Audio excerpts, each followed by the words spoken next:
antidote to feudalism is citizenship. If we elect to construct a country found on citizenship, we would have successfully walked away from the madness that has overtaken us. So it's not like we are in a situation where doom is unavoidable. What is making it seemingly unavoidable is the refusal of the Nigerian ruling class to address the problem that has been identified. The belief that they can continue on this unsustainable trajectory and deliver something sustainable. That is why it seems like it's gloom and doom. All Nigeria has to do is yoke the country to the rule of law. If you yoke the country to the rule of law, where the courts become effective, the Constitution, as imperfect as it is, begins to reign supreme, we would have begun our journey to sanity.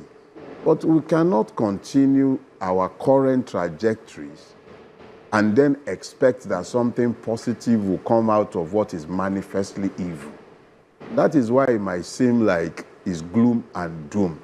It will be gloom and doom if we do not change our trajectory. How do we begin to change? Because where we are now, some people said, oh, the economy is better than what it used to be. And I asked them the question, the economy as it relates to the macroeconomics, where some statistics are being said to look good, and some accountants or political economists said the numbers are massaged, but whether it's massaged or not, they still seem good. But that's macroeconomics. The man on the street doesn't do macroeconomics because that's not his business. He's only interested in what he eats today and how he takes care of his children and how he will ensure his wife will not die just because of malaria. That's not macroeconomics. That's simple, basic economy.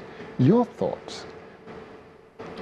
I think the greatest error we all make, especially when we are considering Nigeria, is that we assume that the operators of the Nigerian system are unaware of the truth of what they are doing. So we measure what they have done and we say, oh, they failed in this place or they failed in that place. They have not failed. The system is working exactly as it is designed to work. When they point to those figures and they tell you about how well the economy is doing, they are completely correct because what they want to achieve is exactly what they are achieving, the impoverishment of the Nigerian mass. When a people have been rendered completely impoverished, it becomes easy to be donating rice to them as the cure and elixir for all of their problems. So if the people who talk about insecurity, you give them one bag of rice. They will talk about bad road, you give them one bag of rice. They talk about bad healthcare system, you give them one bag of rice. We talk about all the children who are out of school, you give them another bag of rice. Rice has become the currency and elixir to every Nigerian problem. That is because the system as operated is designed to ensure the full feudalization of the country. And that can only happen when the people are sufficiently impoverished, sufficiently made ignorant. So when you talk about macroeconomics and you then begin to refer to the micro level where the man on the street, who knows how many meals he's able to afford in a month, who knows that he's living in a place that is unfit for human habitation. A man you are paid, you say it's 70,000 naira, that is your minimum wage. The reality is that if that man ignores to file his tax return, the fine is 100,000 naira. A bag of rice will take away more than half of his salary.